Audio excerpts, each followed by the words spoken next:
Hey everyone, Mike Drutar, Finish Line Director, along with my Assistant Director, Lisa Drutar. And this is the big video that we're doing. We've given you a few videos before. This is the one that's going to have a lot of your questions answered on all the finer details. We're going to do a Q&A with Lisa with a lot of questions that you might have.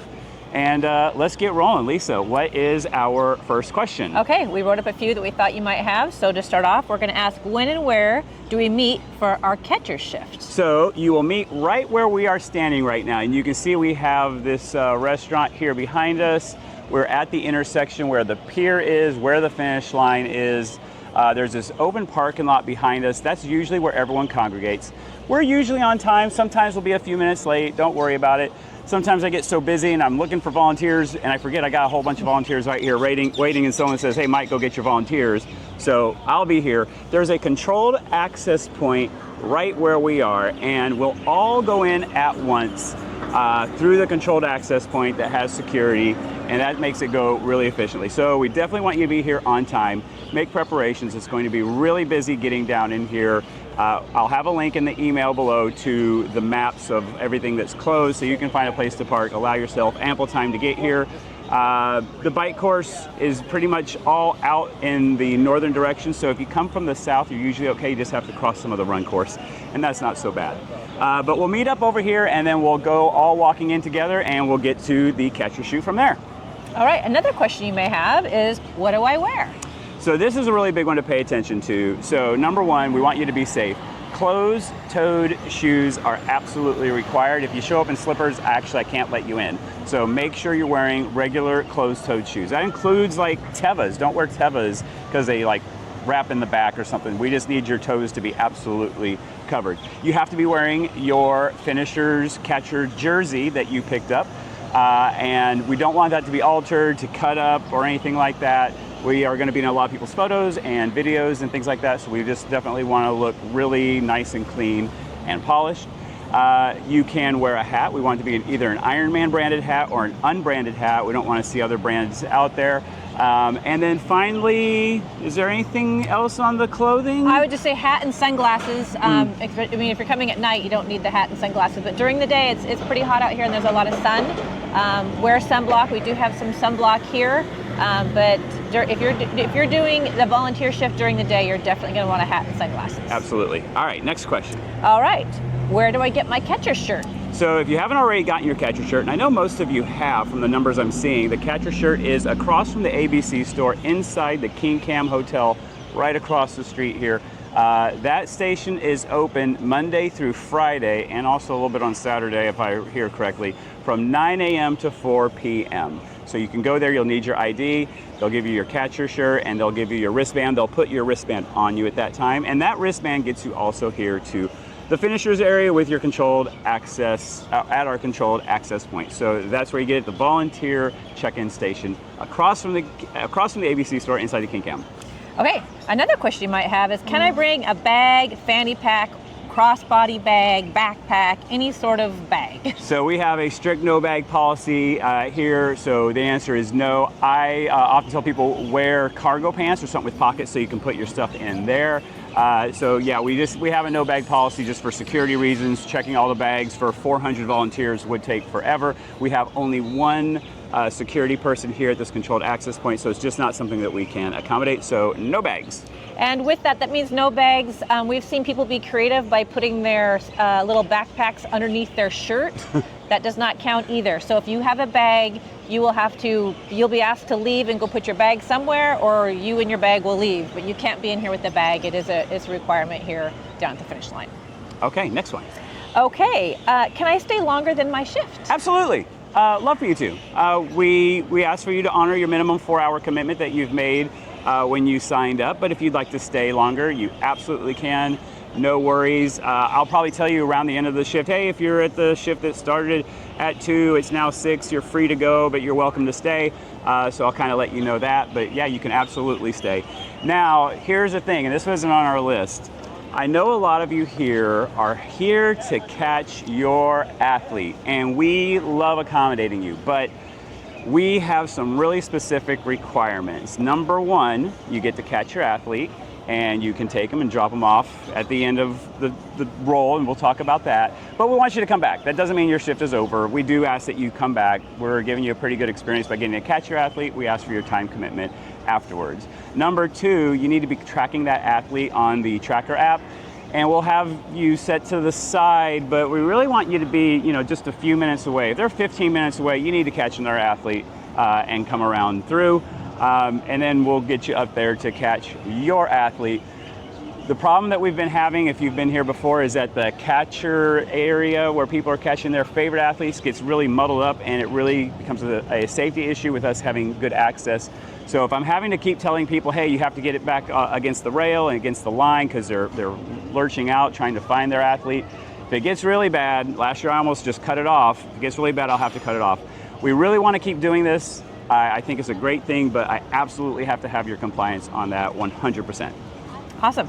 Okay, will there be water? There will be water. I'll have water, ice water. I'll have a couple coolers full of it. I'll have hundreds of cups for you and a rubbish can to throw it in, so you will have plenty of ice cold water. All right, and when I am catching, where do I take my athlete? Now this is the role. Here it is. You're a catcher, you're there to catch your athlete at the end of the finish line, and we are going to, hopefully, I really expect, have tape on the ground showing you the exact path. I will also send out a video on race day walking the path with you so you see exactly where you have to go. A lot of you have done this before, and so you know the routine, but the video will help you a lot. The arrows on the ground will help you a lot. We really don't deviate from that path. We drop the athlete off at the post-race area. There's a big arc there, and that's where we stop. And then you turn around, you come back, and you get back in line. We want to catch our athlete, about 10 feet at the end of the finish line ramp. We never go up the ramp. We catch them back at the end of the ramp when we catch them. And we walk them all the way back through there. The big thing is, particularly with some of our earlier finishers that we're escorting to the post-race area, there's still a lot of people coming in on bikes and running out on the run. So there's a transition point where we have to be really careful. So especially early shift people have to be really aware of that. And then for some people who haven't catched, what does catching mean? What do I do now that I'm standing in line and I got my shirt? What do I do when they come across the line? A lot of you are doing this together, and that's great. Some of you may be single, and we would love for you to pair up with someone who's about the same size as you. So ideally what will happen is two people will catch every single athlete. One person will have a towel, one person will have a lay, so one person puts the lay around them. The other person kind of throws the towel around their back so they have a towel, and also you're not all over their sweaty body. And you're literally one person on either side of the athlete walking with them. We want to keep them walking.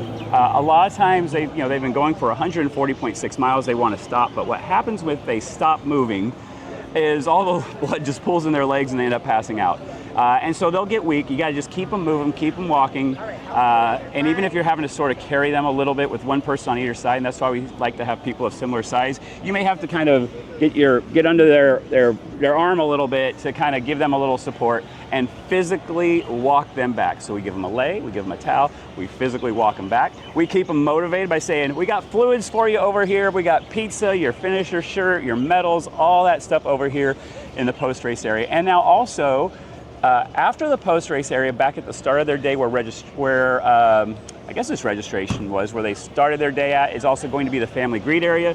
So you can tell them you get to meet your family back there at the back of the hotel to keep them moving in that direction. The number one thing is that we want to keep everyone safe and want to make sure they know exactly where they have to go.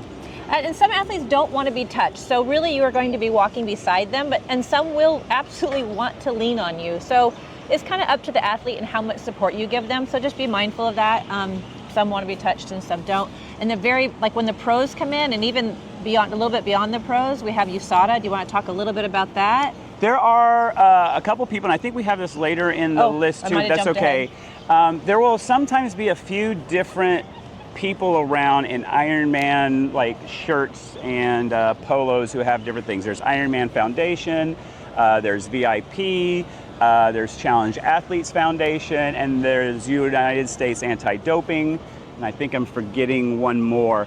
That are there with the finisher comes through, there may be a family quick photo thing. We still are catching. We catch every athlete. we escort every athlete back 100% of the time to the post-race area. Even if they're in one of these other programs, we stay with them. USADA, U.S. Anti-Doping Agency, is a little bit different. They may have to go to a medical area. We never go in the medical area. That is for just the medical personnel. So if there's all those other people around and you've been released by usually Lisa saying, blue shirt, and then you go get the blue shirt guy, and then here comes these other Ironman people around, just stay there and keep them in your visual, stay nearby, and when they're done doing their thing, or when one of us says, okay, it's time to go, well, then we'll get them moving on. This is also going to be in here. Sometimes you'll see people come over to the edge of the catcher area where their family is and give a big kiss and say hi, and that's great. That's the time for a quick kiss. Love you, really proud of you. See you in a little bit at the family greet area. It's not a time for a race report. And so if they stay there for too long, usually me, I'll be the bad guy, or someone will say, come up behind and say, all right guys, I gotta get you moving here. So I don't put you guys in position to have to be the bad guy, but if someone's staying there for a little while, you may wanna wave us down to get some help and be like, hey, come get this guy. That's not your job. You don't have to be the bad guy, because then you have an awkward 45-second walk with them. I'll be the bad guy, no problem on that. So we wanna keep them moving. We just don't wanna get it too cluttered up here, just for the safety of everybody involved. And actually, you just made a really good point, so I'm just going to reiterate that. If I call out that you're going to be the blue shirt or the purple shirt, stick with that person. Sometimes people have like, oh, he's busy, so I'll go catch somebody else. I've already called somebody else to go catch that other person. So really just stay with your person that you're called out. It gets a little confusing if people start wandering in other directions. Stay with your athlete, walk them all the way back, and then we'll assign you another one when you get back. Excellent. Awesome. Okay, what if it gets really busy? So there is the possibility in peak moments where there's just so many finishers where we don't have enough catchers to do two at a time. And so I'll signal to whoever's releasing you guys as catchers, one catcher per person. And Lisa, who is usually doing it, or it could be Taylor, it could be someone else, will say one athlete per person. And we'll get a few people out. I'll kind of go running back down the catcher line where where you guys are returning from dropping them off, and kind of ask you guys to hurry up. I'll probably be like, hey, I need you to run, and I'll be nice about it, to get back here in line so we can make sure we get 2 athletes per person. I don't know that we'll have that this year because we have fewer participants, but it always could happen. So sometimes I'm like, hey, I need you guys to hurry up and run, and that's the reason. So we just have too many athletes coming in at that moment. Hopefully, we prefer to have 2 catchers to every athlete. That's just a backup. We may have answered this. Where do I take them? That's the part you mentioned about arrows, right? Yep. Okay, great. So we got jumped ahead to that one. What if my athletes goes, well, we addressed this, okay. If they go wandering around. Yeah, we've addressed that as well. We got that one. And what if there are a bunch of other people around the athlete? So that's like that's those different Ironman Foundation and VIP groups and everything. So just stay with your athlete at all times, and direct them. Understand, it may be a communication challenge. You may have someone who does not speak your language whatsoever. Oh, so sorry. We got wild music going by on a dually truck. So you may have, where was I? Sometimes you may have an athlete who does not speak your language or does not speak English whatsoever. So you're having to use hand signals to sort of direct them as to where they go. You might have to put a hand on the back gently. You might have to, put your hand forward to lead them in this area. Things like that can happen. If you have an athlete who's just disobeying or whatever, get one of the coordinators. You'll be able to recognize us. We'll be in polos. I think you're in a polo, I'm in a polo, and I think our coordinators may also be in, they might be in shirts. But I think they're in shirts, I'm not sure the color. I'll be around, so you'll be able to see me. Just flag us down. I've had one time 2 years ago, women's race, where an athlete literally just ditched their people and went behind barricades and doing stuff, so I had to go find them. So that can happen. If it happens, come find me or come find Lisa, and we'll get that handled. That should be about everything. I will, again, send out a video on race day walking you down the exact course. So, number 1, have fun. Number 2, number 1 first is make sure the athletes are safe. That's really why we're here. And have a good time. Wear comfortable shoes. It's 4 hours minimum. You're going to be on your feet. It's hot during the day. It could be raining at night. That happens too. You might get wet. So just kind of be prepared for that as well. That's all I got. I think that's everything. And of course, if you guys have questions on the day of, we're around. We're happy to answer your questions. I know a lot of you returned, so this might be all old news for you. But we're looking forward to welcoming back our repeat volunteers and the new ones as well. And we'll see you in just a few days. Thanks for sticking through all 15 minutes of this video. Looking forward to meeting you guys. Aloha. Aloha.